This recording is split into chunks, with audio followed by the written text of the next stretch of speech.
Oh yeah, we gotta get a little hillbilly music, get the blood pumping. I always like to play that intro because Big Russ, my hubby, made it for me. Y'all, welcome in. So I'm gonna play one more little video. We're expecting a couple of guests, and of course, our honored returning. I'm just gonna call him a co-host at this point for Grumpy Tech Bro, who's just a little bit grumpier, and I'd say for good reason. We're gonna talk about all of that. So, y'all, thank you for coming in. Please make sure you have liked and shared this out. We are streaming across YouTube, Facebook, and right here on the X platform, formerly known as Twitter.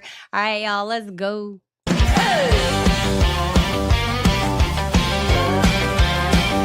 She walks in, coffee in hand, name badge swinging like a brand, wild and wired on her sleeve. Every whisper she retrieves. She's got tabs open in her mind, deadlines racing double time. Blink once, whole story's gone. She's three plot twists ahead, move on. Regina knows the news, Regina knows the gossip. Say it to a friend, she already clocked it. One hell of an opinion, better pick your side. Regina runs a room for Wild and Wild. Hey, Regina runs the room for Wild and Wired. Welcome in, y'all. My name is Regina Connell. This is Wild and Wired Media, where the coffee is strong, the opinions are stronger. And today is Grumpy Story Hour. He's back on the scene. His account is officially back. If you joined us last week for our live stream on Wednesday, he was still suspended. We thought we were getting it back, but guess what? He is back and he is grumpier than ever. He's going to share with us how he was able to get his account restored, the things that we should look for as account users and content creators on the X platform. We're going to talk about the boost feature on the X platform. We've got a couple of special guests coming in. Mr. Moondev's supposed to show up to chop it up with Grumpy Tech Bro about the boost feature. So I think it's very important information for all of us to know. And then, yes, we're going to dip into the SCOTUS rulings because it goes back into the mail-in ballot. A ruling was just handed down, and we believe that a post that Grumpy Tech Bro made may have been the culprit as to why his account was suspended. So we'll talk about all of that. And then we have another great guest. Super Trucker is coming in because Grumpy's going to fill us in. This is the meat and potatoes, y'all. He's got all I know about it is DOT tool. I'm going to let him explain all of that to you. If you've joined us before, you know Grumpy Tech Bro does not like fraud. He treats it like it insulted his motherboard. So don't do it. He'll find you and he'll find what's going on. He's got great information. So without further ado, we're going to bring up Grumpy. We thank you all for joining. Get your comments in here and we'll get them pinned just like this. I am around, face pink, drinking tea. Good. You're drinking tea, Mr. Moondev. All right, Grumpy, come on up. Come on up. Uh-oh. Wait, you're behind me. I see these stupid layouts. Hold on. There you go. Hi, everybody. Okay, so if you don't know me, I'm Grumpy Tech Bro. I'm grumpier now, though my handle is Grumpy Tech Bro. So why am I grumpier? I'm grumpier because I got suspended for about 5 days last week, and I will go over why I got suspended. So let me present. Let's see. Can I do share screen? Let's see. Let's just I'll see it when it I pops don't up want there. to see the tips again, and I can do. Oh, Super Trucker's in the house. Is it okay to bring him on up? Yep. Wait, y'all, please be patient with me. These stupid layouts are going to be the death of me today. Hold on, I'm going to get everybody up here. So we've got Super Trucker in the house. I'm going to let him introduce himself real quick. My name is Regina Connell. It's so nice to meet you. So here we go. Boom. There's Super Trucker. Thanks for coming in. Go ahead and introduce yourself while I try to fiddle with these layouts. Grumpy, thank you for being patient with me. I don't know what I would do without Grumpy Tech Bro. I would never do a live stream if it weren't for him. So welcome in. Hey, thanks for having me. Yeah, Grumpy didn't know the guy until the other night. He reached out to me in the DMs saying he was digging into a bunch of trucking stuff. So I figured I'd chime in. And we wanted you here because you're the trucking expert, and I do not know. I had to learn all this like a week ago. So the story, yeah, the way I got into the trucking stuff is because I had met Callie Doge, and he introduced me to maybe Danielle, when we started doing like anti-corruption stuff together. And then I started reading what maybe Danielle was posting in her profile, and I saw her interacting with you, and so I started following you. And then that led to she had posted a lot about chameleon carriers and things like that. And then I was like, oh, I should get her data. And she said, oh, you can get that directly from the Department of Transportation. And I'm like, aha, I will do that. And so I had it sitting around for a while. And then when I was, I had it all ingested in my giant database of NGO data. And I had added the FEC and Medicare and DOT.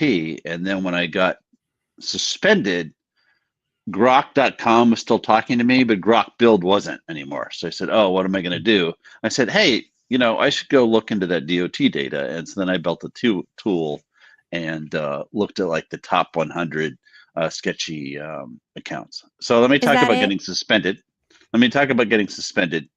So I felt strongly about a post that I'll go over in a second. And I thought it would be worth $100 to save America. And I set up a budget for $10 a day for 10 days. I could afford that. And the thing is, you should never use Boost if you're political, because boosting shows your post outside your tribe. And the more truthful it is, the more it will bug the people who are against that tribe's cages. And the my anti-tribe loves to pile on and super report me. And I know that everything I said was true, and that's actually more annoying to the people that hate you than if you just mock them or something. So that's just a guess. But anyway, so the thing I posted about is Schumer likes to quote this 25 million people are going to get kicked off, who aren't going to be able to vote. And then MAGA says, oh, well, that means there's 25 million illegals. Well, that's not quite true. Being me and knowing that Schumer knows nothing, because Congress critters don't know anything, right? They go to work every day and they spend all the time on their phone trying to raise money to get back in Congress. This is like they're applying to their job every day or to people with money. And so they just do whatever their staff tells them. So their staff tells them this thing and says, hey, 25 million people are going to aren't going to be able to vote. Well, that's from a Cato, and those are the pro-immigrant libertarian nut job think tank in DC. And there's a study they did, and they did a poll, and they asked people if they could find a birth certificate in 24 hours. Well, that's a bullshit question, right? No, I would have to go to the Vital Statistics website for Ventura County and order one, and it would take more than 24 hours. But meanwhile, as part of the SAVE Act, DHS is going to stand up a web service to validate citizenship in 30 seconds. It's already built because they needed to do that to validate Social Security and Medicare and all these other federally funded services. And so that's probably why the Ds are so pissed about Doge. I'm a data nerd. So one of the things I get that Elon did that most people don't is, for a long time, we've assumed that Social Security number equals person, but that wasn't true. Right? Elon got there and found out it wasn't true.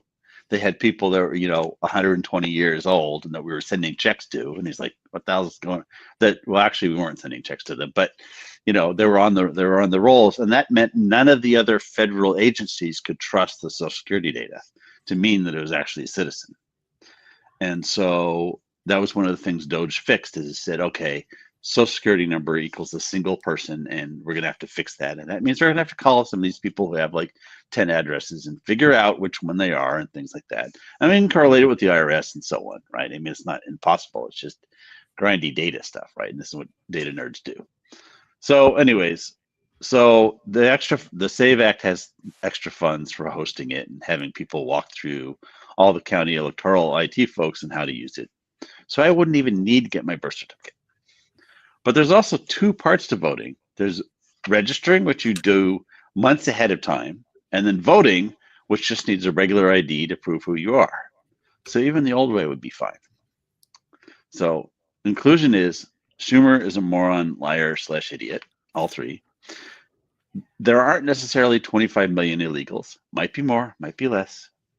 And 3 was pass the SAVE Act.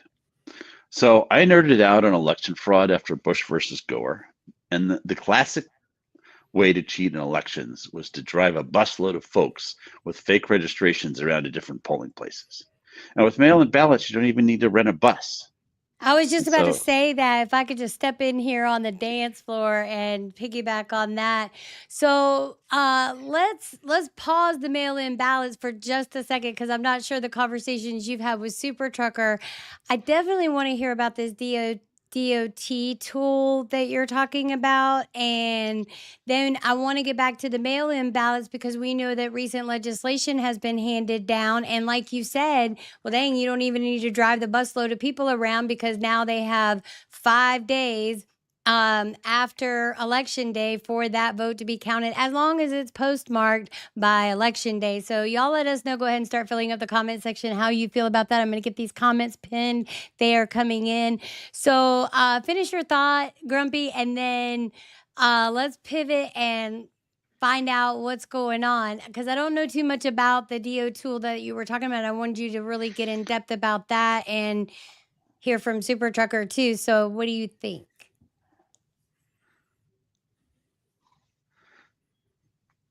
Oh, you're asking me? Yeah, Grumpy. yeah. Well, let me. Oh, He doesn't know about the I'm tool very. yet. I mean, really want to know. I want to see this DOT tool because I worked with a handful of similar tools. You know, is this something you built just to go through like the FMCSA database? yeah, it just goes through the DOT database, and I ingested it all into a local. Well, that's probably weeds for you, but I ingested in a local database, and then I wrote a thing to generate a report, and I knew I wanted to look by address, and then it evolved over the next few days because, as I said, even though I was suspended, Grok.com would still talk to me, and so I was like, okay, well, I'll pivot to something else. And so I started building the tool, and then I started looking at the data, and I noticed first that there were a bunch of carriers registered to the same address. And so you pull out, like if I looked at this, if I look at the report, this Crossways Boulevard, Suite 250, Chesapeake, Virginia, 23320 address, there are 74,000 trucks registered to it, with 141 rows, which means that's 141 different carriers, and of 8 types of things. Did you have? So that's I'm just sorry. the first line. Does this need to go up on the view screen? I see that you have a share screen down here. Forgive me for breaking in. This right here. Oh Are yeah, ready? you should share that. Yes. There you go. Sorry about that, y'all. I'm trying to do better. Let me know. Say, hey, Regina, put that up on the screen. Yeah, Okay, one thing so, you need to also figure out too with DOT, you got to realize the DOT database is like a dumpster fire. We've always referred to it as just an absolute dumpster fire because all the data that's in there is self-reported. These are there's a form you fill out when you're registering a new trucking company called an MCS 150. And it's you typing in all of your information, giving it to the federal government, and then they chunk it into this federal database. It is how every carrier vetting platform out there works. They go by the data provided to them by FMCSA. FMCSA relies upon the data submitted to them by the carriers. A lot of times we notice when you're, so I like that you're doing like the address matching and all that. You also have to figure out a way to, and this is something Garrett has really spent a lot of time and effort on.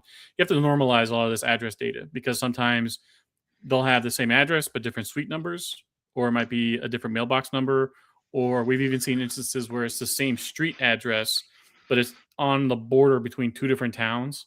And so you might have one that says 123 Main Street, Apple, New Jersey, and then it'll be 123 Main Street, Apple, New York. And it's the same carrier. I have some of that. So I already have some of the address normalization in terms of formatting the address the same all the time. Awesome. And then I'm in the process, my computer is grinding away in this right now, of geolocating all the addresses. And then I do that to like 35 feet, which gives you like a building. And then I have a loose co-locator that is broader and that maps to like the post office and things like that. And you can do joins and zip codes and things like that. And that's like the next step, but that's really slow to do. I mean, I can do like 10,000 addresses at a time via the census API, but it only gets like 90% of the addresses.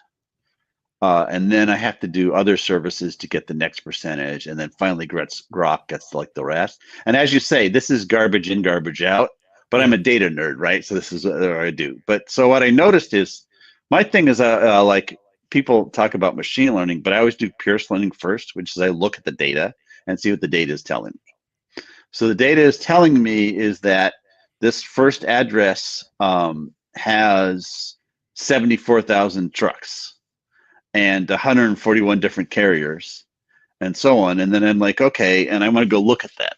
And so if I go here and I go to detail, it will bring up this thing. And then the interesting thing, so I can scroll this down and I can just read, and it groups these all. So this is all, there's a charity there, there's officers, and then there's this Joint Logistics Incorporated, and they own the 74,000 trucks.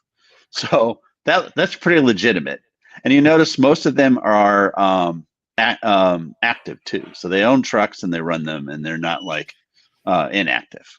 Yeah, there's the one other thing inactive too, carrier, and the fleet counts that's in this MCS 150, that is also self-reported.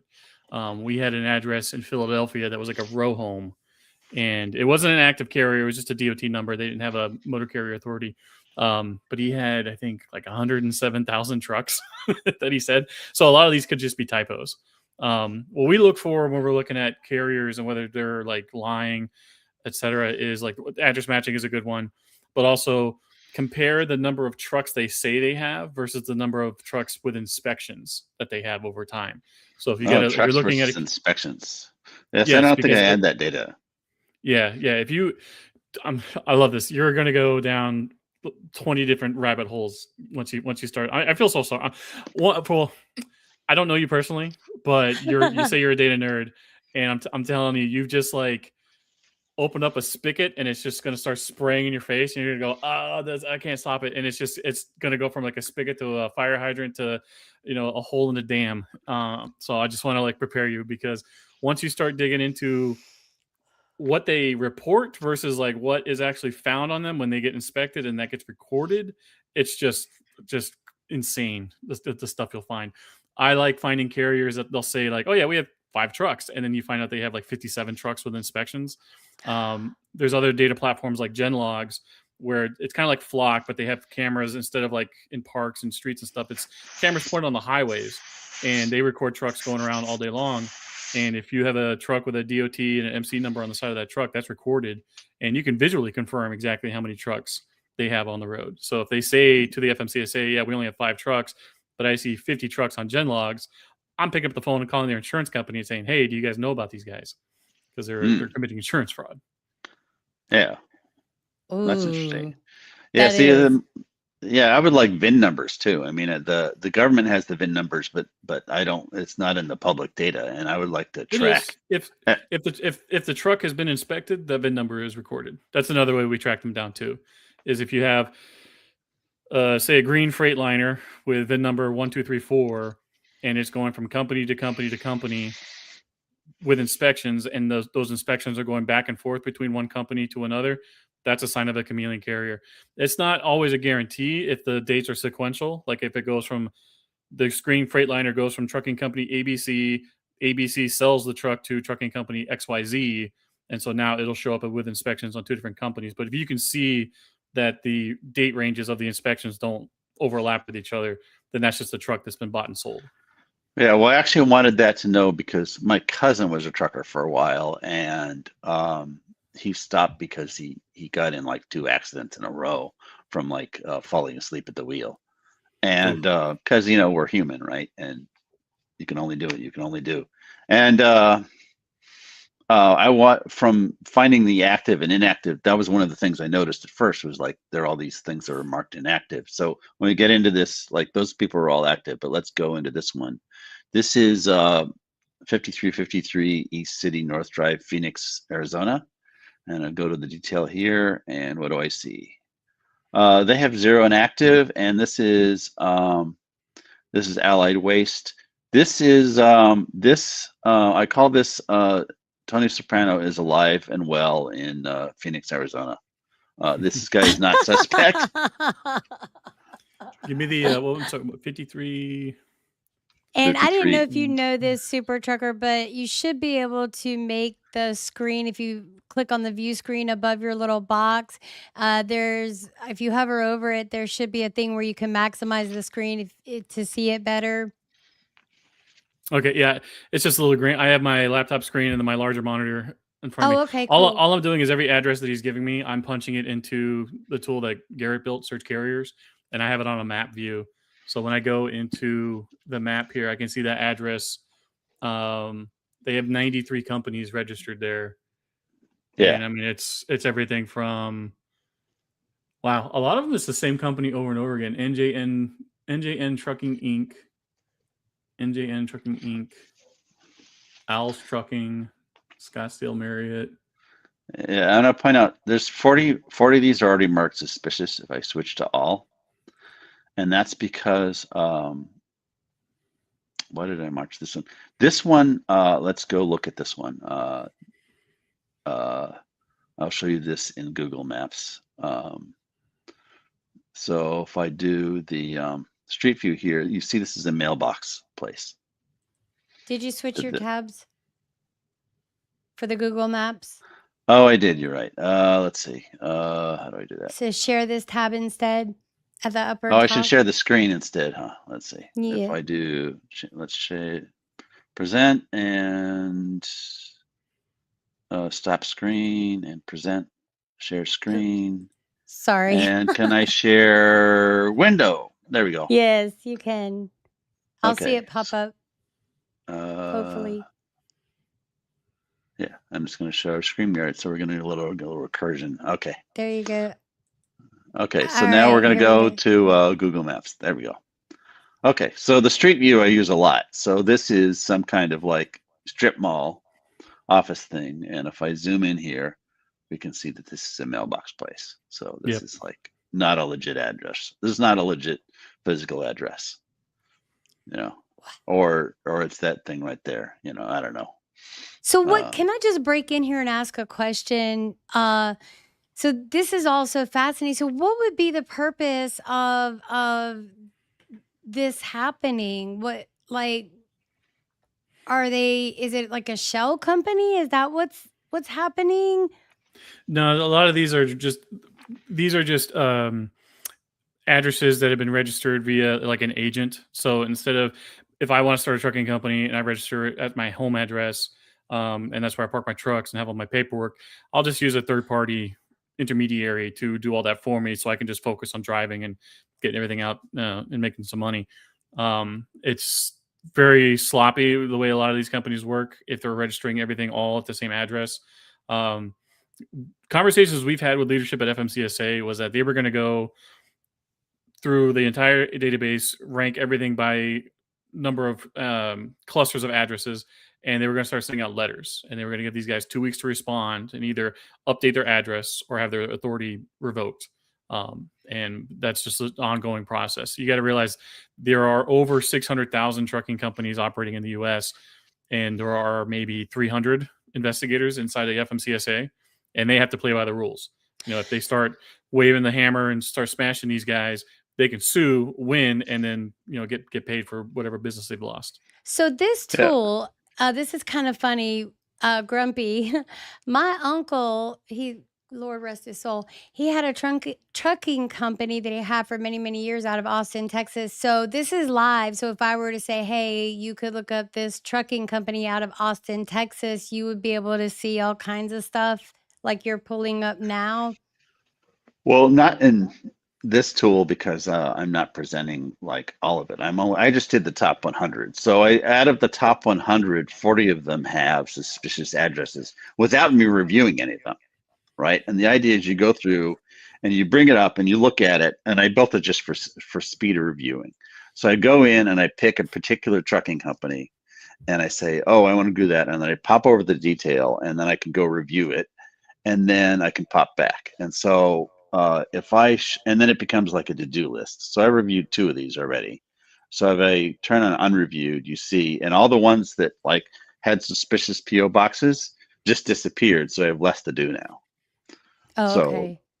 that's what I'm doing. And I only did the top 100, and that was just because, I was testing out the tool. I just wanted to see what I could do. And then the thing is, we live in an age of miracle and wonders. These people, they don't realize that, like, we don't have to, like, fly to, someplace in Texas and go drive out to the address. We can go in Google Maps and say Street View and say, oh, wait, this is a mailbox place. And then, the Department of Transportation could send them a letter, which I could even write them a program to print out the letter if they gave me a stack of it, letterhead, and they can send to the thing saying, hey, you don't have a legitimate address.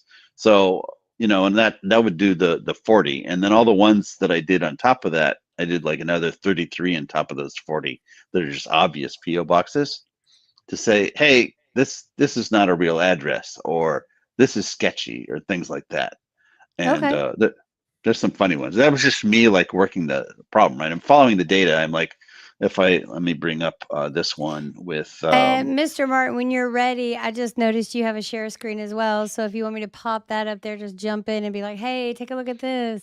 Yeah, let Grumpy finish his talking point. I just wanted to show you one of the addresses that he had pulled up earlier, so we can get some better context. Oh, cool. I think I have an idea of what's going on at this address. Go ahead, Grumpy. Yeah, what's going on at the address? So the corporate offices of this waste management company, they have all of their state affiliate offices registered there. So it's going to be, Environmental of Virginia, Fort Worth, Regional Disposal, let's see, Alabama. Those are all going to be located within just this one little company office here. Now, that's fine and legit for those guys, but then you really got to go through and dig. And I picked one company here at random, American Disposal of Illinois, and you can see not just where the company is located and everything, but you can see, like, their out of service rate, which is horrendous, and then their vehicle inspections. So they've been inspected only once this year. Let's see what they did. How often should they be inspected, or does it depend by state? Depends by state. I mean, I say the state of the industry of what it is now, scales should be open 24/7. They really need to be going through and flagging every single truck that they find. We'll see joint ice operations like Operation Guardian in Oklahoma, probably Operation Country Roads here in West Virginia. Yep. And every single time they run one of these operations, it's like not 1 or 2 or 10, it's like 100, 150 trucks that they find that are driving with guys in the country illegally. Apparently this guy, hold on, improper securement and operating. This is a weird one. Oh, didn't have a medical card. Okay, so that's the nice thing about all this government data. It's public record, and anytime a truck gets pulled over for an inspection, that inspection is recorded, and you can see exactly what they were written up in violation for. This is not a good use case for this company because this is a disposal, so of course they're going to have a bunch of other companies in common. But what we typically see with chameleon carriers, so if I go into their network graph, we would typically see, this is the company, and then these are all the links that they have in common with whatever other companies. So yeah, this is just one corporate company with a bunch of state affiliates. Let me put this into radial. Yeah, and I could just tell that from my tool, right? I could just loaded it up, and I'm like, oh, because they're all, and I just did it by names, right? And you can tell there's one in here that's like Joe's Moving, and it's like, and he's got a whole bunch of trucks, and there's also Joe's Moving and things like that. This kind of stuff gets a lot more fun though when you start looking for address clusters. So what you're looking at is a company cluster. So it's a bunch of companies all within one office. But the stuff I like to look for is like, let's look Bakersfield here. When you start seeing, and if you were looking at this on like a satellite map view, this whole area is nothing but houses. This is just a suburb. This isn't like an industrial park or anything. But if I do search here, you're going to see just this wave of green. Wow. Every single one of these green dots here is a trucking company. Now, Tyler. Depending on what kind of trucking company they are, it could be everything from, a limousine service to medical transport to see. Now we're too far zoomed out. So let me zoom in a little bit here. You're good. There we go. Yeah. And then I start to look for the 3 or 2 or 4 company clusters. And those are the ones that tell me, okay, there was a company here, they got shut down, and now they're reopened again. So let's see. Yeah, let's just look up this guy here at random. You're good. Okay. Another fun thing, Grumpy, you'll want to do is go through your entire list of inactive companies. Anyone that started around 2020 to 2021 and then immediately shut down in 2022, look up to see whether or not they have PPP loans and whether those loans were forgiven. That's the area of fraud that I've been helping. I talked with this gentleman from the White House Anti-Fraud Task Force last month, and he saw my post, Danielle's post, etc., and he wanted to know more about what we're seeing in trucking. And so I told him everything. I told him all the national security stuff we're seeing, all the military freight fraud stuff we're seeing. And he was like, that stuff is terrifying, yes, but just to let you know, my role in this is going after the fraud, not the national security stuff. But we will definitely put you in contact with people that can help on that end. But one of the recommendations I told him was like, look, find every single address with a PPP loan, lay it on top of the FMCSA database, match the addresses, and find anyone that was active from 2020 to 2022 that is no longer active, and see if they had PPP loans. And I guarantee you're going to find a ton of fraud there. So that's currently what they're looking into right now with the fraud task force. But these kind of clusters exist all over the place in California. Yeah, well, that's why I'm doing the geolocation, right? So it's just slow. Where's Fresno? I gotta tell Garrett to change the thing on here. Damn it, where the hell's Fresno? Here's Fresno. Yeah, so Fresno is like ground zero in California with chameleon carriers. Like there are so many carriers in this view here, I can't even see them individually until we start zooming in. But again, can y'all hear me? Yeah, I mix a certain amount of because it's the 5 and the 99. There we go. So yeah, when you start looking into suburbs and there are just massive clusters like this, most of these companies are only going to have maybe 1 or 2 trucks. But when you start seeing, 2 companies at an address, to me, that's a red flag. It's like, okay, I need to look at these guys, see what companies what. So these guys were formed in 2025. They're still active. These guys are formed in 2021. See, the dog even knows when something's up. The dog even knows. Is that Tyler? Like, pay attention to me. Yeah, he's like, Dad, pay attention to me. You're talking to somebody that I can't see. Yeah. And it's not me. The other nice thing too with Garrett's tool is we can see a lot of people ask like, okay, we know these carriers are out there. These guys are a problem. Who the hell's giving them all their freight? Like, who are they hauling for? Right. And, well, we can figure that out based on the inspection data. When a truck is pulled in for an inspection, the freight that they're hauling is also recorded as well. So we can see this inspection here took place in Texas. It was a walk-around inspection. That's the name of the carrier. And then the insurance. And then where's the shipper? Danson's US LLC.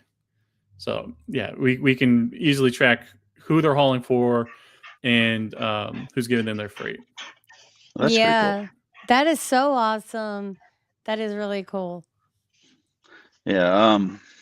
There's that Supreme Court decision recently that says the brokers are responsible for accidents, and that's going to really affect the industry. Billboard attorneys are champing at the bit over that because there are a lot of cases that were put on pause in court until this ruling was decided. Because most people thought it was going to go the other way. They thought that brokers were going to continue having their immunity, and victims' families were going to have no recourse once they finished suing through the carrier and their insurance. But now that they can go after the brokers, we're kind of anticipating a flood of new lawsuits in the wake of this.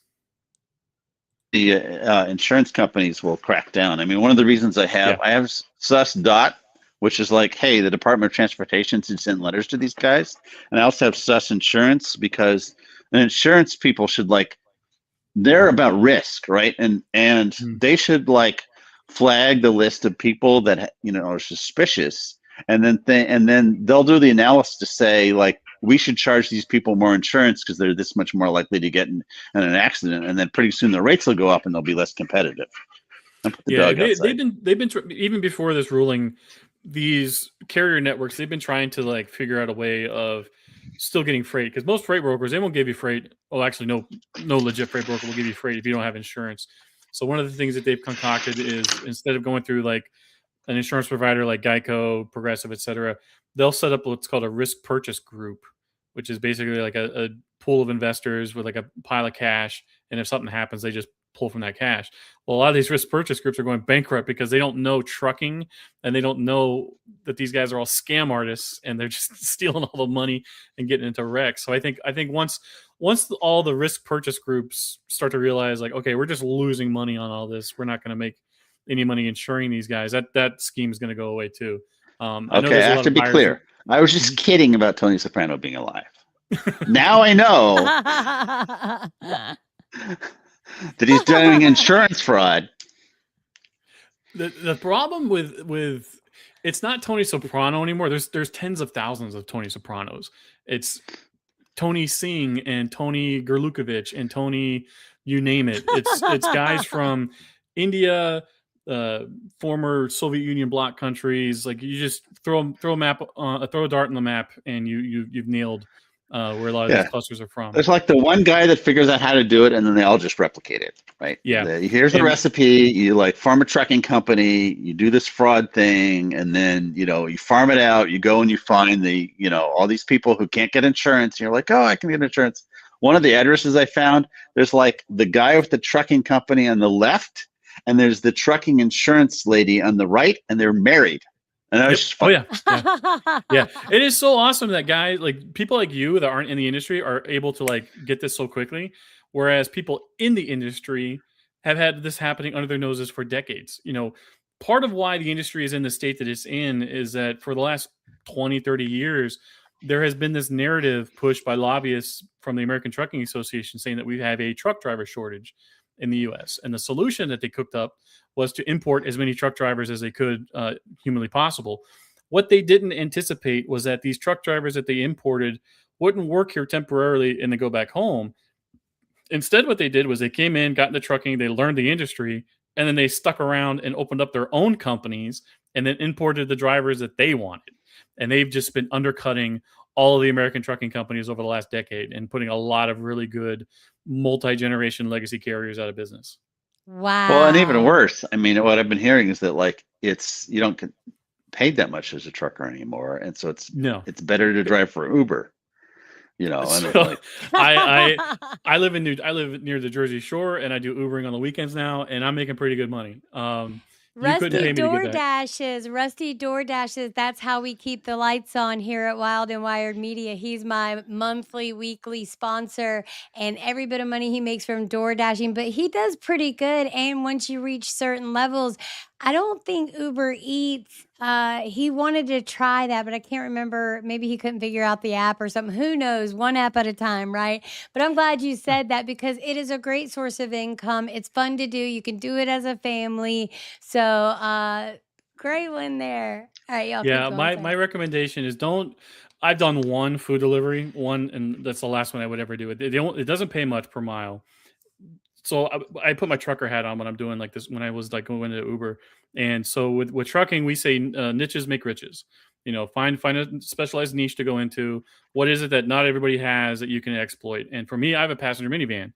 So I do Uber XL or XXL, and those pay a lot more per trip. And because we're like entering our busy tourist season, all of my rides are nothing but people going from the bars or restaurants or the beaches, and it's packed full of people. So you get great tips, and it's great pay per mile on the, and they're drunk, app. So they're just throwing in money at you. Well, let me just say, in my husband's defense, I would probably enjoy that. The door dashing. I started a thing called West Virginia X-Files Door Dashing Edition, or floor flashing, whatever. But he wants people to leave him the hell alone. He sells paint all day. He's talking to people all day. He says, I don't even know how he would be that is one doing downside. that. if you're not a people He's person, the not a last thing people you want, person. yeah, you don't want a car. You don't want a car full of drunk people at like He 2 o'clock in the is, but morning. he's not. He is, but he's Yeah. not. I don't know how that even makes sense, but I have to force him, baby, please do this. He's like, no. Yeah.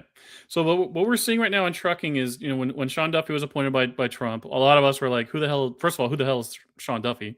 Then we find out, oh, he's from like MTV Road Rules and Fox News. So a lot of us were like super skeptical of this guy initially. But through various back channel efforts, through groups like American Truckers United, they've been able to get in his ear and say a lot of the problems that the industry has been seeing. And to Sean Duffy's credit, he took all of our concerns very seriously. And so that's why we had the passing of the English language proficiency ruling. So up until 2017, or even past 2017, it's always been the law of the land since the 30s that you had to speak, read, and write in English in order to have a commercial driver's license in the U.S. And the consequences of that is if you were a truck driver, you got pulled over and you couldn't speak English, you were placed out of service. In 2017, under the Obama administration, that out of service enforcement was waived. They got rid of it. You could still get pulled over, you could still get cited, but nothing happened to you. It was basically a speeding ticket. And when even when Trump was in his first term, they didn't change that rule. Second term came around. They said, okay, we're gonna get serious and look into this. Then they were like, okay, why do we have so many truck drivers in the country that can't speak English? Well, a lot of it is because they're not from the country. So how did they get here? And what they came to find out was that in 2021, they launched this new program called the ELDT, Entry Level Driver Training Program, where if you wanted to be a trucking school in the U.S., all you had to do was tell the government, hey, I'm a CDL school. And the government would go, oh, okay, have fun. They did not do any background checks. You did not have to prove that you knew anything about the entire, we call it the Green Book. It's all 670 something pages of every single, we call it the CFR, the Code of Federal Regulations. You didn't need to prove any of that. You just told the government, I'm a CDL school.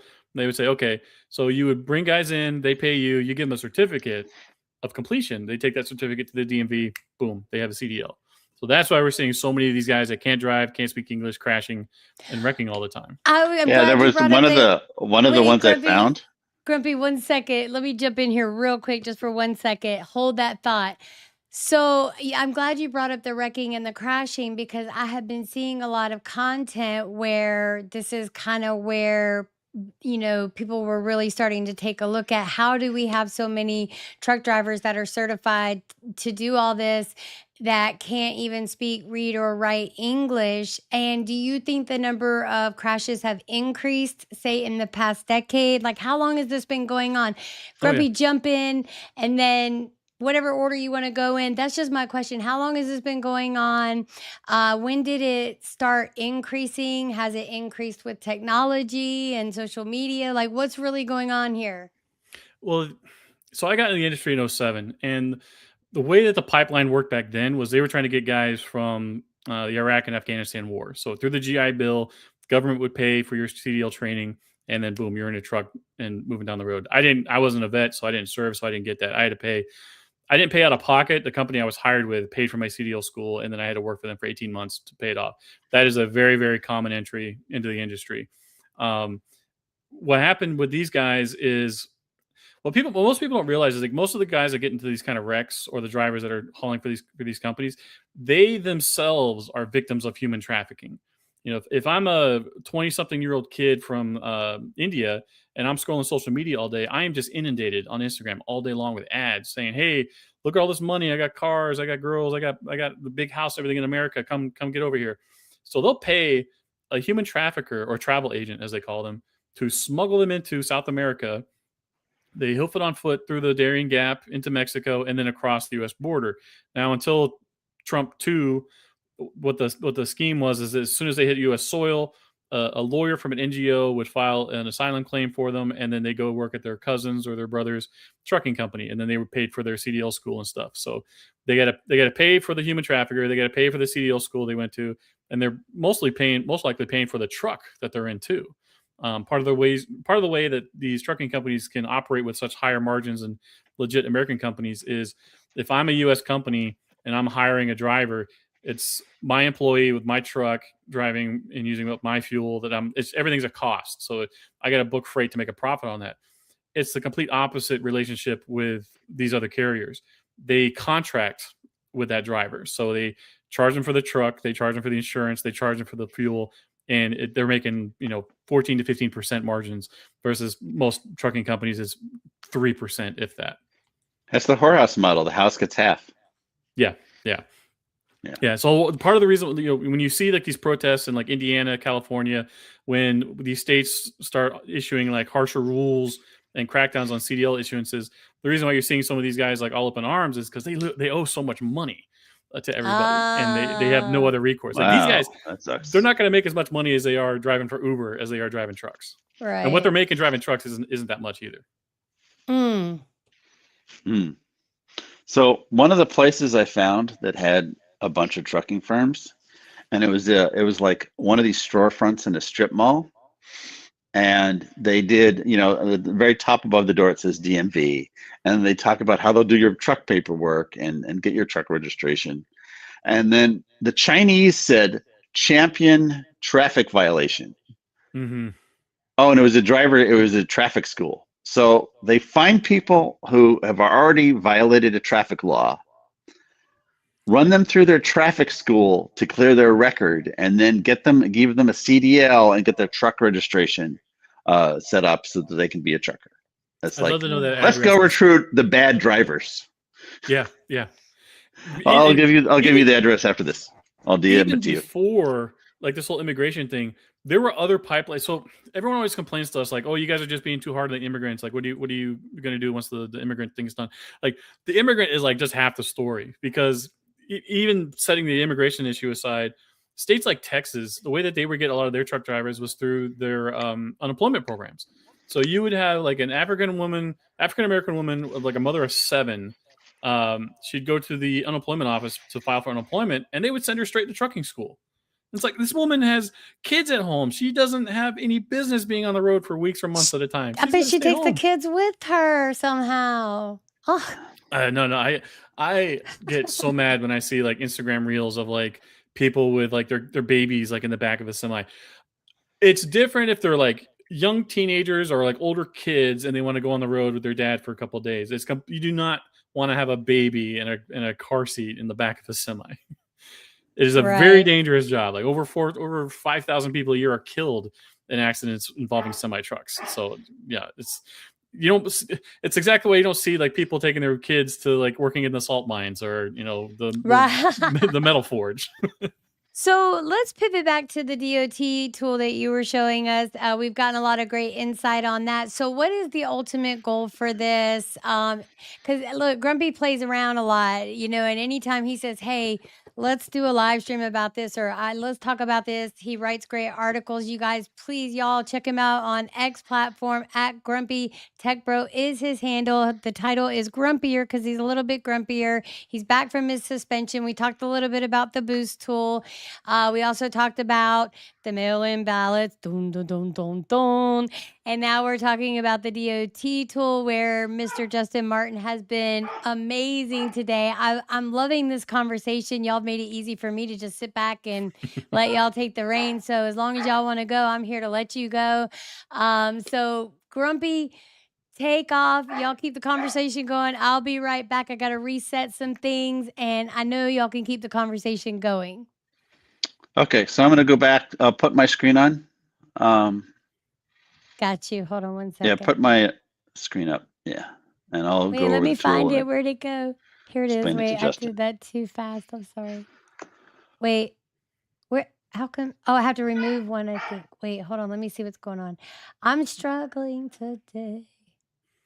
Boom. Okay. There we go. Good? Okay, Yeah. you got the tunnel. Okay, so this is McColl Street Road in McAllen, Texas. And we look at the carriers, and I see, okay, Beto's Trucking, say DCV, which is basically Spanish for incorporated or LLC or something like that. This is a whole bunch of people kind of grouping. This is obviously a front for a bunch of Hispanic trucking firms.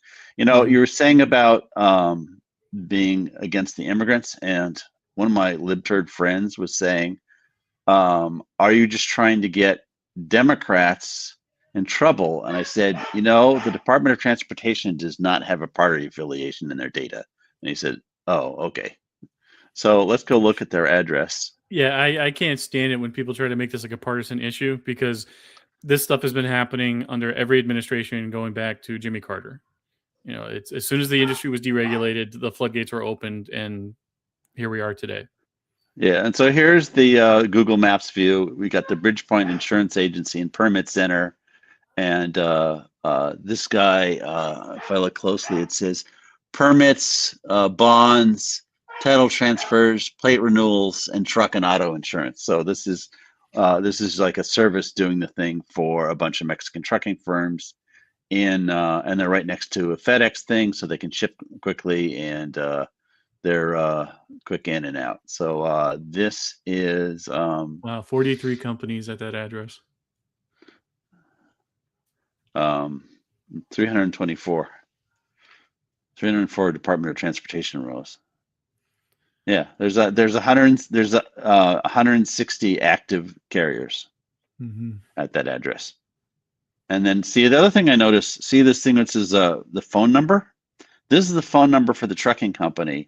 And I discovered that if I grouped the carriers, like these two carriers are sharing the same phone number. So if I called this phone number, they would say, you'd have to say who you wanted to talk to. And that just kind of leaped out of the data for me. So this is front for several Mexican trucking firms, which doesn't mean anything, but that's probably suspicious DOT, and it goes back. And this is, I just ground through that, and that's how I got to like 73 different things. And now it says that I've marked 41 suspicious, and so on. Is there one of these you want to look at if you can see it? So I have the address pulled up on Garrett's tool. Part of it's, one thing for like guys like you to like be able to instantly see this kind of data. But I told Garrett, I said, I want something visual. Like not everybody has like the instant. I like that. They can't just look at a wall of numbers on a spreadsheet and like make the connection. So I said, build some kind of visualizer tool in this thing, and he begrudgingly did it. And he did it in like a day and a half. I was like, oh man, we should have had this in here like months before this. But this is fantastic. So it just makes it a lot easier to make the connection. So you can see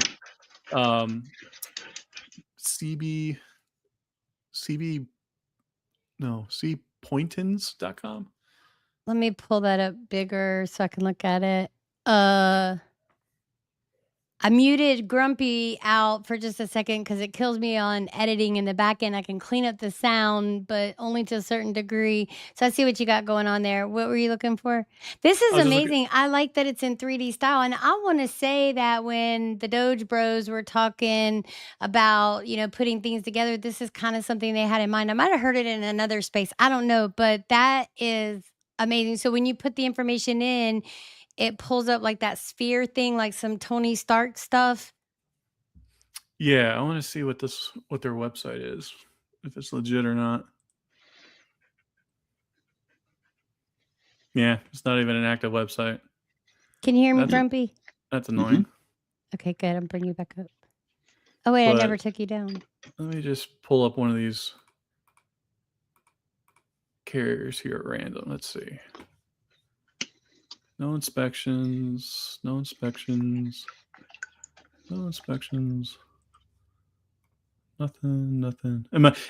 these are inactive. So 2017, 2022, 2016, 2017. So a lot of that too, it just could be, an office headquarters somewhere just gets passed around from one company to another. It's the red flags are when you see multiple active carriers at one address. So one of the things my tool does is it groups all those, and then it groups all the active and inactives, and it hides the inactive. Yeah, in fact, these are these are cross-border carriers. So their physical address will be registered in Mexico, but the mailing address will be at this place in Texas. Yeah, that's what I'm looking at here. These are all. Pull it back up. There you go. Yeah, so when you look at their physical address, so within their filing, they'll have a physical address and a mailing address. So if there are carriers that are doing like cross-border freight, so they're based in Mexico, but they take freight into Texas or vice versa, that's where you start seeing these two addresses. But it looks like most of these guys are all out of business now, and so that's why there are so many carriers registered at this address here, is because they handle all the cross-border freight. Now, what you would want to see are carriers that are active. Let me see if I can just find one that's active. Give me one active one. One active one. Come on. I'm still working with these 24, stupid layouts on 18. StreamYard. I'll probably have to leave for just a second. So give me 1 second. This I is can so give you one from annoying. my tool. Yeah, not a single one of these is active. All right, Although let's this pull one, Grumpy's back up. Oh, did you bring it this up? one might be. Let's see if Shenlogs will let me. All right, I'm going to pull you down and pull Grumpy's back up for a second. I'm going to leave the studio. Grumpy, talk about your stuff, and then I'll bring yours up, Mr. Martin, when you find it. I'll be right back. These layouts, I've got to fix this issue because this is why I don't do live stream, y'all, because I'm a terrible screen layer outer, figure out or whatever. So I'm so grateful y'all are patient with me. Thank you for being patient with me. See, I done messed it up again. So this will be on full screen. I'll be right back, y'all. Go ahead, Grumpy. Take the wheel. Okay, I'm just going to my tool. So Betos Trucking. I don't know how you're searching. I can give you the dot number if you want. They have 190 trucks at that McAllen, Texas address. Also, Rocio Carina.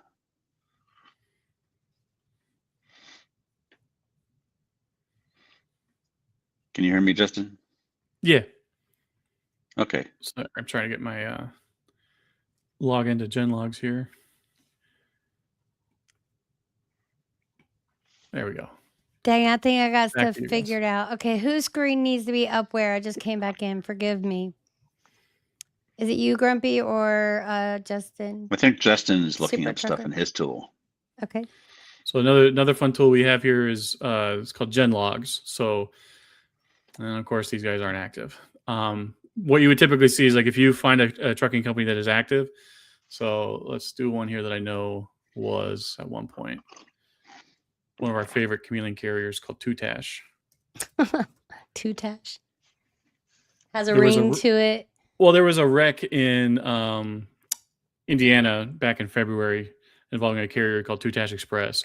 And Tutash was part of this large chameleon carrier cluster that was originally called Sam Express, but over time they had fractured into 3 or 4 different companies. So you have Tutash Express, AJ Partners, and where's the other one? KG Line Group Incorporated. And what you can do is when you start seeing this many trucks in common with this many carriers, you know, like, okay, these trucks are all operating under these companies simultaneously. And then using a tool like Genlogs, we can very easily see when and where the trucks were operating. So these guys have, fortunately, they've not been very active. They might pop up once in a while because one of their trucks is being towed around to like an auction somewhere. But if you zoom back out to a year, you can see exactly where these guys are operating, and they were all over the place. Now, what brokers are supposed to be doing is looking up these carriers' profiles and seeing, you know, signs of fraud and their what's called their ISS score. So every carrier has their own ISS score from the federal government, and it's basically saying like, what are the chances of you getting inspected by FMCSA investigators? Like, are the guys with badges going to show up at your house and ask to see all the paperwork involved with your company? And the higher the number, the higher the likelihood of you getting a inspection or an audit from the FMCSA. So looking at this right here, would this person likely get an audit? Well, these guys already have, but it was too late. 5 people were already killed in Indiana Oh my from one of the drivers. Wow. It was a guy from Uzbekistan. And so here's how their scheme operated. The driver, he was brought into the country and he was living out of an apartment in Pennsylvania, and they made him form an LLC. And so the company contracted out to that LLC. They don't hire this driver as an employee. They contract with the LLC, thinking that it's going to provide them as like a layer of protection. It doesn't. Not always. Right. But they do that because Yeah. if that driver is involved in a fatal wreck, they can just kind of make it go away or change the name of the company. And that's how they've been operating for years. But because this wreck was like so horrific and made such a big stink on social media, Sean Duff and the Libs of TikTok account shared this video that we'd all been sharing of one of their drivers swapping the sign on the side of the truck back in November. And Do you Sean want Duffy, me to look it up real quick while you're telling the story? yeah, if you go to Sean Duffy's account and you just type in like the side eyes emoji, Is it Sean SHA or SEAN? Sec Duffy, I think, is his handle. Set Duffy, yes. Wait, say it. Set Duffy. SEC Duffy, Secretary Duffy. Oh, Sec Duffy. I'm sorry, y'all. I'm slow. But here. yeah, so Sean. Well, Sean his Duffy first name is himself, Sean. like, yeah, Sean Duffy. He himself like shared that video and put like little side eyes emojis. Like I was like, okay, we're looking into this. They didn't look into shit, and these guys killed somebody. Five people a couple of months later. And so I have a feeling that was like a huge embarrassment for that administration. And so the hammer came down on these guys, and they had feds crawling all up their butts for months. This case is still ongoing. I don't know if the owners are still in the country. A lot of times, so what's horrific for these victims and why this Supreme Court case was so important is that when a lot of these carriers are involved in these fatal wrecks, the owners just flee the country. They have no justice coming to those victims whatsoever. The company itself will just declare bankruptcy. So now there's no money, and the broker was never liable for giving that carrier the freight. That is not the case going forward. There are going to be lots and lots of cases where, very easily you can just look up a carrier, see that they had a very, very poor safety score. And if they were given freight and they get into a fatal wreck, whoever gave them that freight should be, held stripped liable. of every dollar that they have. Yeah. Because money And that's talks why- and bullshit walks, right? I mean, that's just it, and that- right? And and- insurance companies are very pragmatic. They're just accountants. Insurance is just like the roulette wheel, right? There's the green spots, and that's how they make their money. They don't care if there's good drivers. They don't care if there's bad drivers. They're like, we're going to take the big universe of drivers, and we're going to get our true spots in the roulette wheel, and we make money no matter what. The insurance companies are not blameless in this whatsoever at all. Like Geico, please don't sue me for this, but they undercut everybody to get into the industry. They were not insuring commercial trucks ever until a couple of years ago. But they made it very cheap for anyone to get an insurance policy from Geico to try and get some market share. And they gave so many bad carriers insurance policies.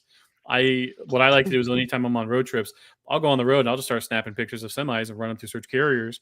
And if I find that it is a chameleon carrier and I look up their insurance company and it's Geico, I'm immediately emailing somebody from Geico saying, hey, look at this.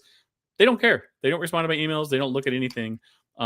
But these carriers, when they get into a wreck, the insurance companies are going to go, why didn't we notice Really? it? And Yeah, where was the risk analysis? So I think it's a great idea. I was excited when Grumpy said, "Oh, I've got Super Trucker is going to come on," and I was like, "So I'm definitely hoping to see more future collaborations with regards to this." All this information, I got to say, is blowing my mind. I just never realized that the corruption was at the level that it's at until I met people like Grumpier Tech Bro. Dang! Wow. yeah, like I said, there are rabbit holes upon rabbit holes to fall down in this. Back in January this year, this gentleman from New York Post reached out to Danielle. She was busy, so he reached out to me because Danielle was busy, and he said, "Hey, I'm working on this article about immigration and trucking. What can you tell me?" And I was like, "What do you want to know?" And we talked on the phone for like a good 2 hours. Adam Coleman is his name, and it has been awesome watching Adam dig into trucking, find everything he could, and he's gone from just being like a dad who like writes for the New York Post to now he's like making a documentary film on the industry. And he actually just interviewed Sean Duffy recently for the documentary. So it's been really cool watching him just like find everything he can. And that's basically been my role for like the last 2 years. Is like a journalist, like something will happen in trucking. A journalist will reach out to me and they say, what do we need to know? And I'll just give them like some brief talking points. And they're like, wait, really? It's that crazy? And I'm like, no. That is like 1% of like what we're looking into. So yeah, Sec Duffy. SEC. I've got it. Oh, is it already up on the screen? It already brought it up there. Yeah, I had him Yeah. up here, and then I was like, well, let me just do a share screen, and maybe y'all can. And then I want to show y'all's, of course, X stuff. These layouts are getting the better of me today. Let me tell you, we're going to fight. I'm going to fight in the yard. All right, y'all. So check this out. So this is the Secretary Duffy. This is the one that he said he was looking into. Do you know when the date of the post was? Was it recent? This would have been back in December. Are you on a Mac or a Windows? Windows? I don't know how you look up emojis. No. Don't worry about it. I'll put it on the back end of editing because I'm gonna look. Grumpy knows me. I repurpose stuff, and so I do intend to make a video that will be uploaded on my YouTube channel. So I'll be chopping this up as soon as I can get this stupid. I have to leave the studio again. Hold on, let me bring somebody up here. Boom, there's you. So Super Trucker, you're behind Grumpy for right this second. Let me dip out and dip back in. I'm struggling so bad here. I don't know why this is doing this. It's so annoying. And here it is. All right, Grumpy. If you want to, I'll throw it up on mine. If you want to show it on mine. Yeah, that'll work. And then when I come back in, I'll pick up your share screen. And are we going to be using the other share screens? I'm going to kick that one. Whoa. Well, we're going to use mine in a minute. And I do want to at some point show my MRI just because it's fun. Let's do that. Let's do that right now because I actually have it up right. I had just clicked on it. I'm so glad you said something about that. So you do that, and then I'm going to go straighten myself out here in this stupid yard if I could ever figure it out. I'm going to put it full screen. So go ahead and talk about that. I'll be right back, y'all. Okay. Ooh, so this is kind of a self-portrait. It's after and before. So this is from 2023. So this is why I'm currently like poking around in data and fighting corruption using my mad programming skills. So May 31st, 2023, I get back from Best Buy because my phone had died and I was trying to get the battery replaced and so on. So, and my phone gets stolen. And then my wife asked me to clean the bathtubs because she just washed the dogs because she was concerned that the dogs had fleas. And since she'd washed the dogs, that seemed fair that I would do the bathtub. So I go in there and I fall and I hit my head and I knock myself out. And there's blood all over the bathroom and stuff. So my wife goes out, can't get me up because I'm knocked unconscious. And she goes out in the front yard and yells and screams. And the paramedics come, find me unconscious, pick me up, carry me off to the hospital. And my wife thinks I'm dead. And I wake up and they're loading me out of the helicopter. And they're like, hello, we did a CAT scan. You have a giant brain tumor. We're shipping you to Portland, Oregon for the Oregon Health and Science University to get it removed. So that night they put a garage door in my head. And then on June 3rd, they take the tumor out. And then the after the picture there is from 3 months later where they check to make sure the tumor is gone. Now, it was a benign meningioma, which is doctor speak for you don't have cancer and it's in the wrap of your brain, not the brain.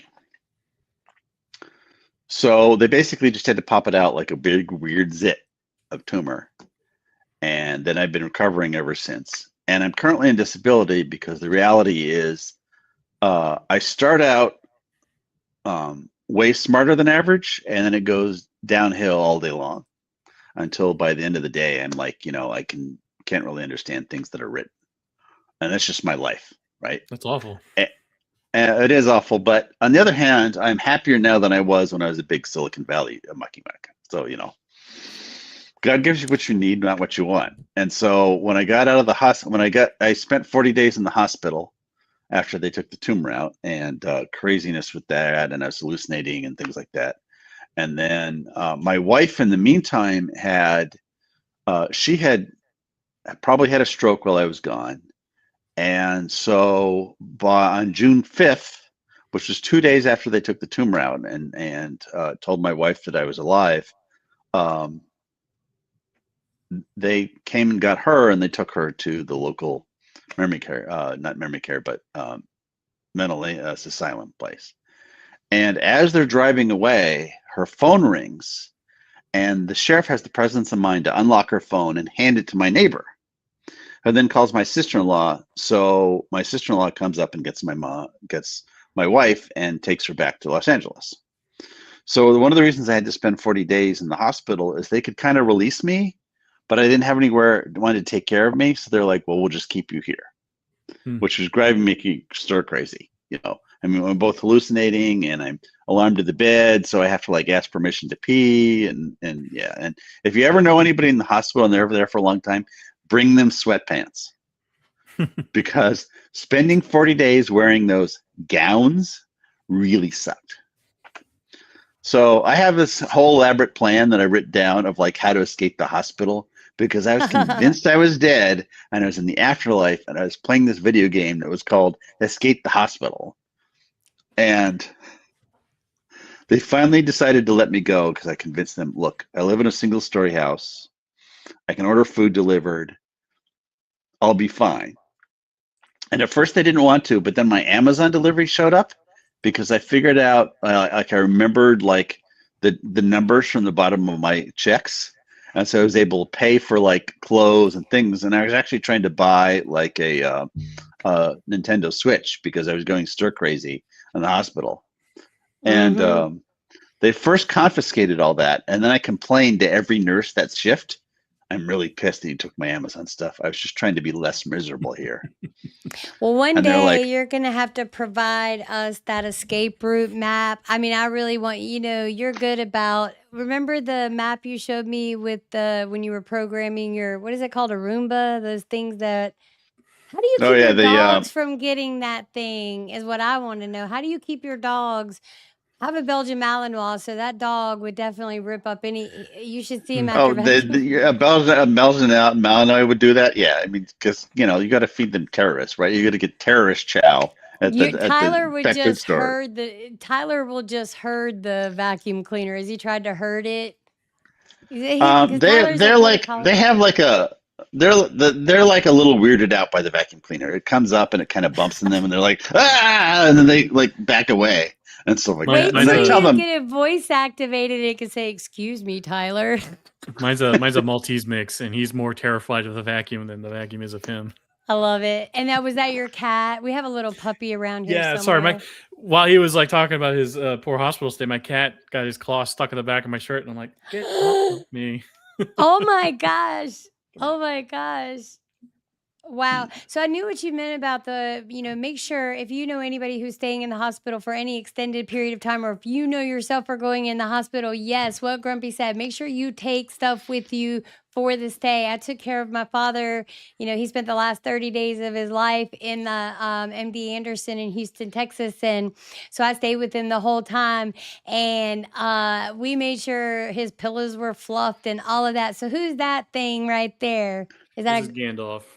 Gandalf? I like that name. Gandalf the Grey. Gandalf the Grey.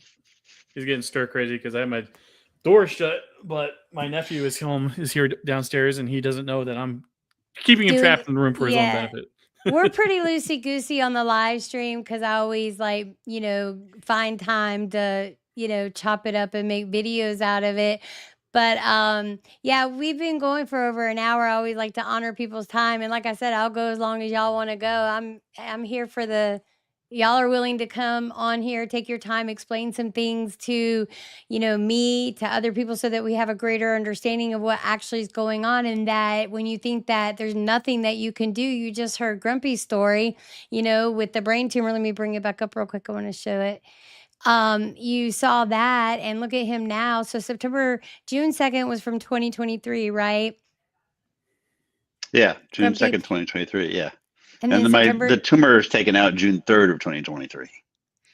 You're coming up on you just celebrated no, wait, what's today? The 1st, right? What's today's date, a little y'all? over. July 1st. July 1st, yeah. Yes, July 1st. So tomorrow is the anniversary where you got this sucker taken out. And then September 21st is what year again? This Those are year? both 2023. Yeah. So one is Oh, that's the day before I fast. got the term taken out in 2023, and September 21st is 3 months later. And if you look, there's like in the left front part, there's like a little void there, and in the center, there's like a little void of the It's of like where a my brain river. is dark. Yeah, that's where my Mm. brain hasn't grown back or unsquished back. My brain was squished in there. Could be scar tissue too, couldn't it? I don't know.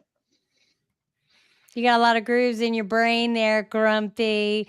So, Super Trucker, how much more time you got with us? I want to make sure we cover important things. And let me do the share screen. Or did you say you brought up the X? Yeah, I have that post from Duffy. Yeah, I got Here we time. go. Yeah, good, good. Yeah, That's what I so like to hear. We like to keep it going. this Hold was on. from December 4th.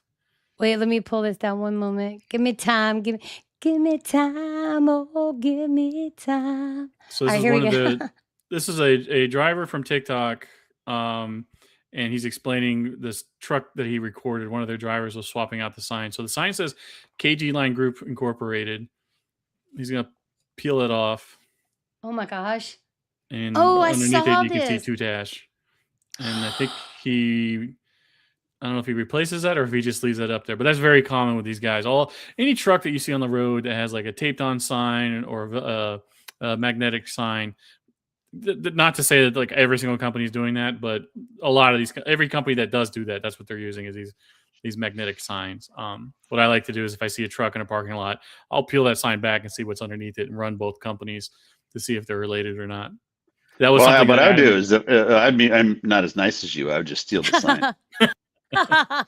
when That's Adam stealing. released his article for the New York Post, and Sean Duffy himself even reshared it. Adam came back to me and he's like, "I want to do a Nick Shirley-esque documentary with you on commuting carriers out here in New Jersey or Pennsylvania or wherever." He says, "Where should we go?" And I said, "Give me a couple of days." So I looked around and found a couple clusters, and I said, "We can either do North Jersey or Northeast Philadelphia." And so we decided we'll meet in the middle. I'm in South Jersey, so he met at my house. We drove to Philly, and we spent a day out there just going to random apartment buildings, addresses, etc., and recording everything we could. When we were going from one address to another, we drove past the post office's network distribution center where I used to work out of when I was at the post office. I said, "Ooh, let's go swing in there." And so we go into the truck parking lot, and there were a couple of truck cabs parked there for the day. And there were a couple of commuting carriers there. That's the other thing too. People don't realize a lot of the postal service highway network is completely overrun with these commuting carriers. Starting in 2020, when I was at the post office, they went away with direct contract freight. What they used to do is they would have lanes that all the mail moved on, and they would just put those lanes up for bid every couple of years, and then carriers could bid on those lanes.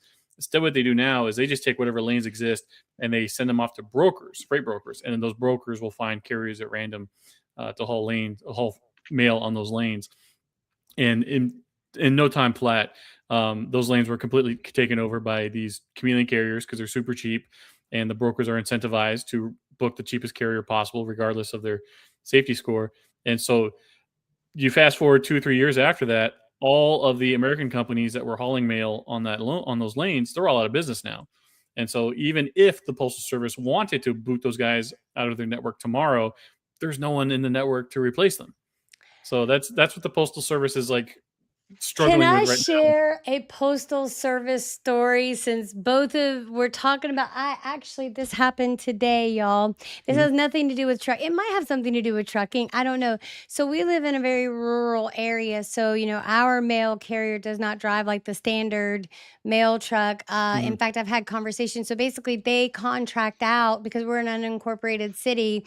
So they contract out to the USPS, the Postal Service, and the sellers of this home, they had heavy complaints about the mail carrier, which she said it was a girl. We have a guy now, but he made a statement about his bald tires, and I was like, well, wait a minute, aren't you in a contract or something? Don't you make enough money? You use that for work? Don't you get some kind of per diem to keep those tires up?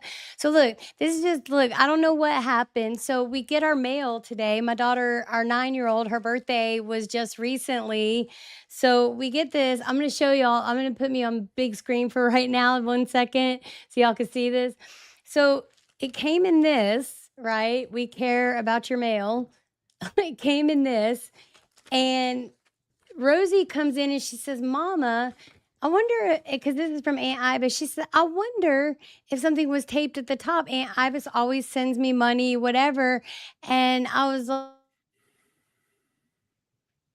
I don't know, maybe they just taped it back together. There was $25 in that card. Now they do say do not mail cash. So, you know, they took the money and then put it in a nice little package and at least gave the card. So I don't know what happened, but it's a little sus. So now we're going to file a little report, even though nobody will read it and nobody will care. We're going to do it anyway.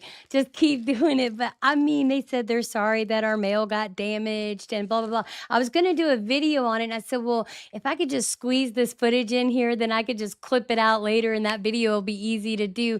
But y'all, what? I can tell you what happened. So Please do. You broke up a little bit. You said there was cash taped to the inside of the card, but the cash still arrived, right? Or was the cash missing? No, it was the cash was gone, and the card was in here, and you need to file find your when you look at the letter where the postal stamp is. There will be another stamp on top of that called a cancellation stamp. That'll tell you where that letter was sorted. Contact that sorting facility and ask for either the plant manager or whoever's in charge of the DPS machines there. Here's something interesting. Wait, now that you made me pause to look at it, there's no stamping of any kind. How about on the back of the envelope? Nothing. Absolutely nothing. And then it arrived in this bag. Is there an address on that envelope to send it to you guys? Yes. Ooh, yes. Okay. Yeah, that's very suspicious. That's super sus. I'm glad you said to look there, because I would have never thought for the, what do they call that? That stampy, rolly thing that goes. Yeah, it's a cancellation. So when you put a postage stamp on a letter, that stamp has to get canceled so it doesn't get reused over and over and over again. Right. And the cancellation stamp on that will say what sorting facility canceled that postage. So your options are contact your local postmaster and say exactly what happened. Because here's the thing: when those letters are going through they're called DPS machines. They're these ancient piece of crap letter sorters that constantly break down, and the fact that any of it gets moved at all is a miracle. But things do happen. Like if it's a irregularly shaped envelope or a bulky envelope, they will go through the machines and get ripped up, and unfortunately accidents do happen. Typically when I would see bags like that, it would be somebody mailed perfume or something through the mail, and then it leaked and got everywhere, and so they just sealed it up to keep it from stinking up the place. So from which end do they put these stamps and all of that? Because that would tell me a lot too. So if they roll that stamp, because I know it came from Charlotte, North Carolina, I will tell you that. And it landed here in Foster, West Virginia, which is right outside of Charleston. So I think it's usually when it gets to its destination, it gets that rolly stamp. Or because it usually says Charleston, the last place. When it's arriving at the facility, they go through the sorting machines, and that's where it's canceled. It goes through a whole section of the plant called cancellation, and then. So this probably happened in Charlotte. So if a letter is sent from Charlotte and being delivered to Charlotte, it goes in one end of the plant through the machines and out and on the truck through the following night. If it's going to a different network, it'll be sorted and then put on an APC, an all-purpose container, and then put on a truck that's going closer to that network, where then it's sorted again and then dispatched out the following morning. Got it. That is so wild. That is so wild. I'm Yeah, gonna so I be don't think keeping. it was your letter carrier that stole it, because I don't think it was. they do stings. Postmasters will, like, not all routes, but they'll put money inside of mailboxes, and then they bait the letter carriers, because they'll come back, and if the Wow. money's gone, or they'll sit there with a camera and record these guys. There's a subreddit for the postal service where guys will take pictures on their routes of like money inside mailboxes, and they'll just say, "Not today, postmaster," because they know that they're being watched. Look, let me tell you. Let me tell you. So, Aunt Ibis, if you are watching this, Abby, any of y'all, did y'all hear that? Did y'all hear? Y'all need to file a report, and we'll Yeah. file one too. So it's definitely as soon as you said, as soon as it gets to the sorting center, that's where this thing. I was like, oh well, this happened in Charlotte. There's no way it happened in West by God, Virginia. File reports on both ends, because I promise you, whoever was stupid enough to actually like steal the money from here, it's not going to be the first time they do it, and they're probably not going to get caught this time. But now that they know that there is something to look for, the postal inspectors will have eyes on whichever end of the plant is doing it, and they're going to catch them, and they're going to let them get away. Here's the heartbreaking thing: they don't catch them once and then they're done. They let them do it a couple of times, and they build up a Yeah. case, and they just slam them, and they say you're going away for a really, because Look, that's when what they they want. catch They want the big prosecutions. When they catch them, I'm gonna attach my email address and tell them to send me all the footage because I'm gonna do a follow-up update on this. Hold on, Grumpy's back with us. Let me pull him up here real quick. So y'all, I mean, this is super obvious. This is not a card for an adult, right? This is a kid's card. So they stole money from a kid. Yeah, Shame that on sucks. you. I just want to say shame on you. So thank you for allowing me to get that story in there. That's going to be great. So hopefully I'll keep y'all updated too, because I'm going to do a video on the theft, and then we're going to be doing some investigative journalism. I'm going to try my hand at investigative journalism. It is really, because they're federal employees. It is really hard to fire a postal worker unless they mess with the mail. That is one of the Right. easiest, like, get your butt out the door violations you could possibly think of. And why people are stupid enough to mess with the mail, I have no idea. They're always caught. They're always caught. It might not be immediately or within like a year, but you're gonna get caught eventually. And They're now it never. filming themselves, you guys. They're Yeah. now filming themselves committing crimes, making TikTok videos about it. And you're absolutely right. But anyway, that's all I had on that. Y'all continue on. Well, I think part of the problem why they have such an issue with these guys is, so I worked in transportation at the post office. I was a truck driver. We have zero turnover. Like, if you're when I quit the post office, the only reason I quit the post office is I got hired at a company called Freight Waves to run social media for them, and it was a work from home job. And I was like, oh sweet. And I had a 2-year-old at the time, so it was very worth it to me. But 99% of the guys, when they're hired at the post office as a truck driver, they're there till the day they retire or die or both. And it's the opposite with the letter carriers, because there's no barrier to entry and anyone with a pulse can apply to be a letter carrier. They have this like constant churn of new people coming in. If you get hired and you work there long enough and you get converted to a regular employee, now you're guaranteed 40 hours a week and you get your benefits and all that stuff. But because they don't give any of those guarantees to new people, nobody sticks around long enough to make it regular. So I think that's why they're having such a huge issue with like theft like this, unfortunately, is because they don't take care of like new people well enough to incentivize them to stick around. Yeah, story about my letter carrier is the one carrier used to be able to back the truck up my driveway and drop off the packages, but we got a new one and she didn't know how to back up the truck. And so she was making me go to the post office to get my package. So now I have like a little plastic bin under my mailbox so that they can just dump it in there. But that's actually kind of annoying now. And I think the lady who couldn't back up the mail truck is gone now, but I've left the plastic thing. When you're hired as was this in the LLVs or like a cargo van? What were they driving? It was one of the new ones with the big giant windows in the front. Okay. Yeah. So when you're hired on as a carrier and you're driving one of those vehicles, you got to go through like a whole driving course. And if you can't pass that course, they don't hire you. So I'm honestly shocked they had someone who couldn't back up that thing. Well, I used to, when I was in college, did this long driveway to get into the parking lot. And the best way to get out was to back all the way up onto the street and then go forward. And so I learned that, like, if I drive to the left side of my car, I know that the right side will be okay. Mhm.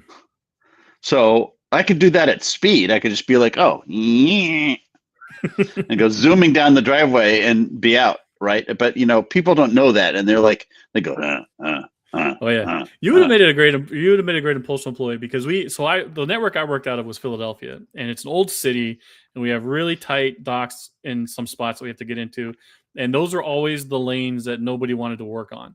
So those are the lanes that had weekends off. And my last route at the post office was going into Center City, Philadelphia, downtown, and going underground to this old post office facility, and you had a blind side back into a dock with a 38-foot trailer. And everybody hated going down there. But what was nice with all these routes is, like, yeah, they're a pain the first couple times you go there, but once you know the trick of like what you need to do to get in there, you can do it in your sleep. And so I watch the driver's side. Roll down your window, watch the driver's side. Yep.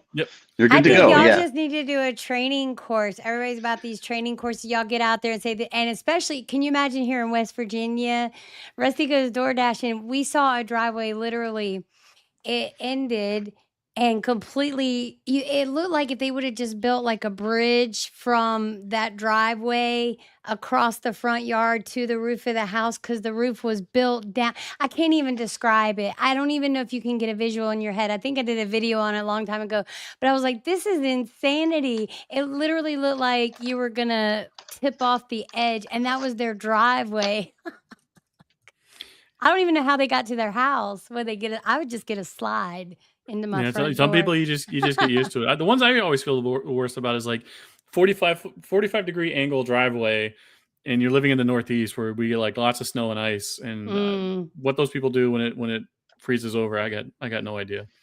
But this has been a lot of fun. But I do got to pick up my son and take him to his music class. Yeah. I don't know if you guys wanted to wrap this up soon. Yeah, there's one thing I wanted to show you, because you're going to have to bring my screen up.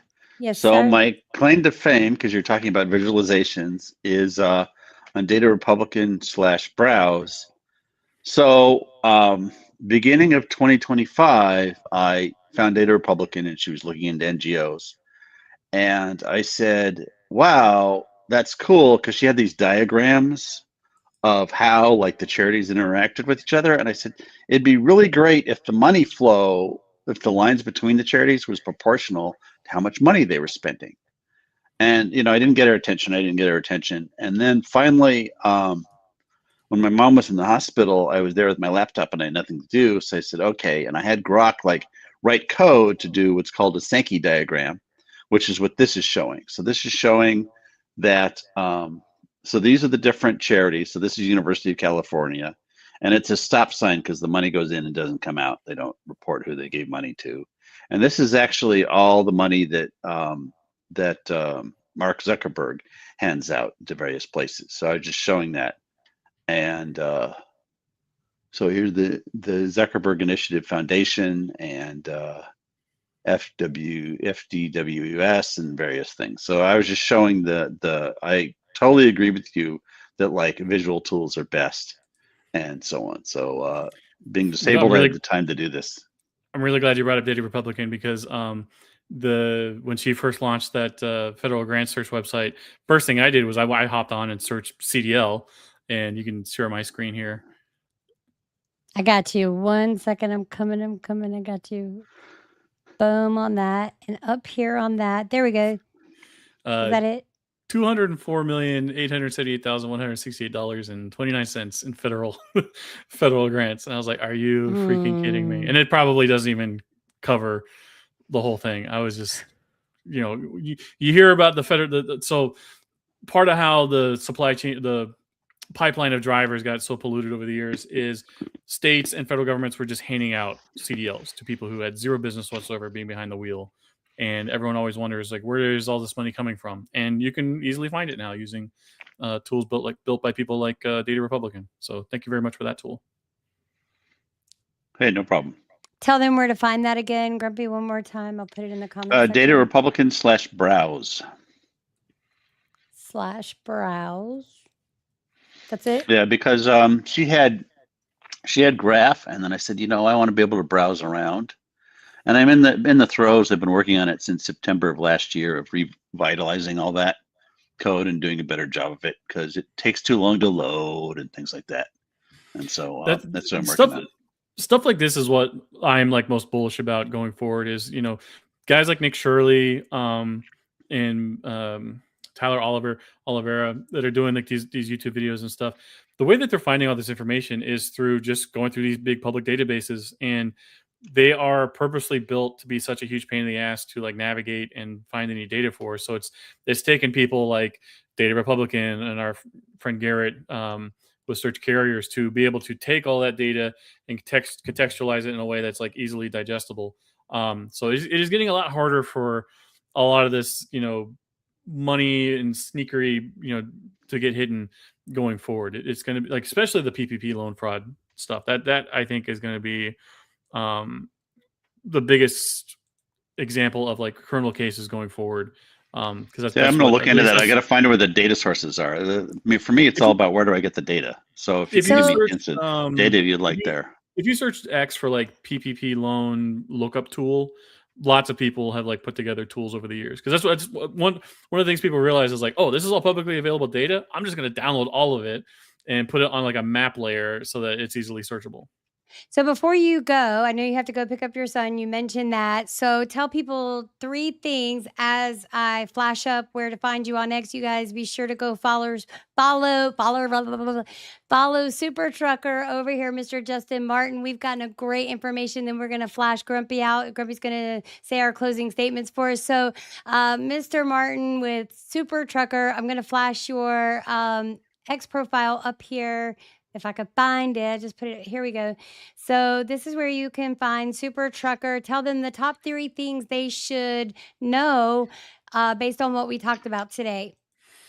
People have no idea who's hauling freight right now. You know, if you're going down the highway and you see a truck, you don't know if that person's got 3 days, 3 months, 3 years, or 30 years of experience behind the wheel. But you can find out who's hiring them and who's giving them their freight. It's a lot easier to do that these days. If you see a trucking company or like a truck on the road and you're a little suspicious about it, DM me, maybe Danielle on here, and we can do some digging. Hopefully find something interesting. And then pass the Delilah law. There's currently 3 bills I think that would impact trucking the most. One is Delilah's law. The other one is CORCA, the Combating Organized Retail Crime Act. And then my personal one is the GOT Act, GOT, Guaranteed Overtime for Truckers Act.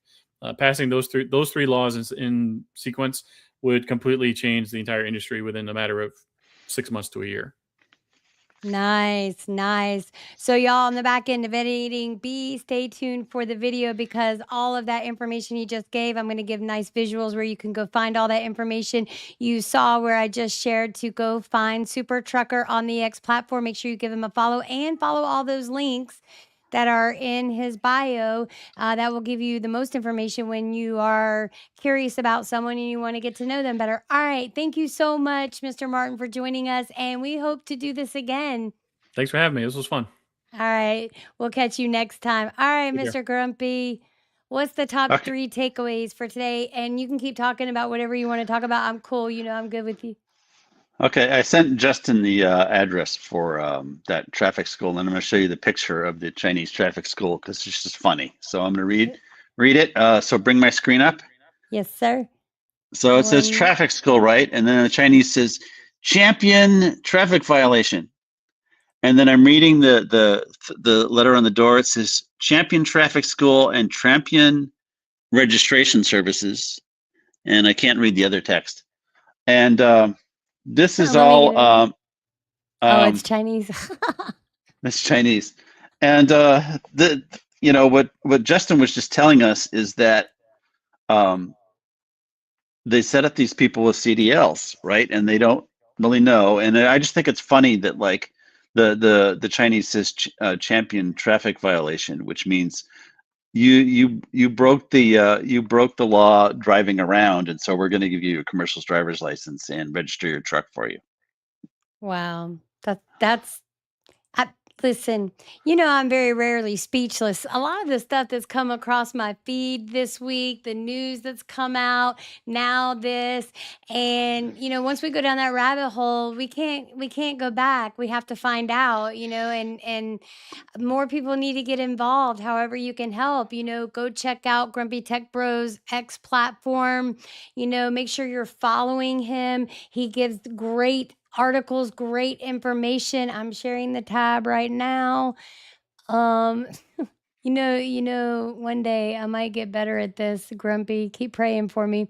So here's Grumpy Tech Bro. He's now in his title. The handle is at Grumpy Tech Bro. He's a little bit grumpier right now, so he'll probably be sporting the Grumpier Tech Bro title with next to the blue check mark for a little bit.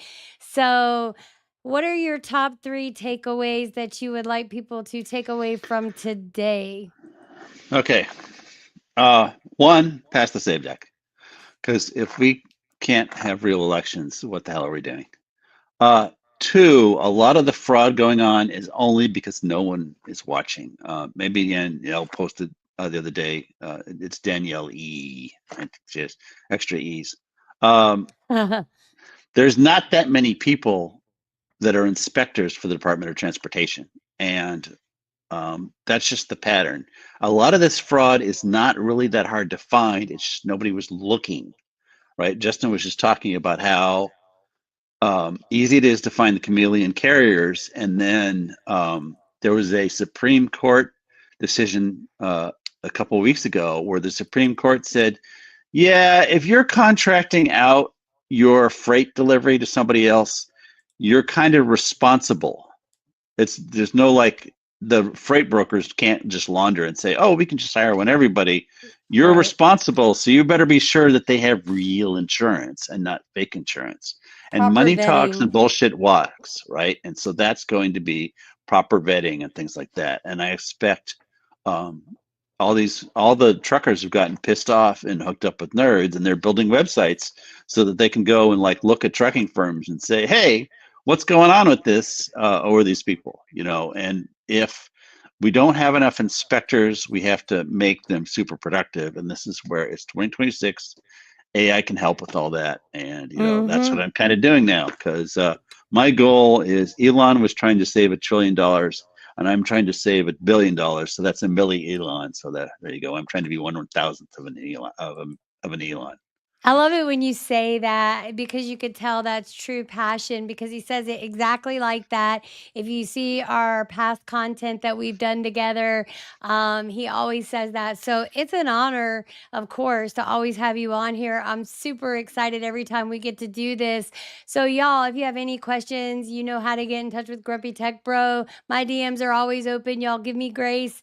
I usually get to them within 24 to 48 hours. So, hang tight. Y'all, we have so much more content coming your way. But for right now, we got to dip out. I got to get something to eat. Grumpy's probably, got It's taco some time. things to take. It's tacos. All right, y'all. We'll catch you on the flip flop. Thanks for joining us. Grumpy, thank you so much for joining. Always a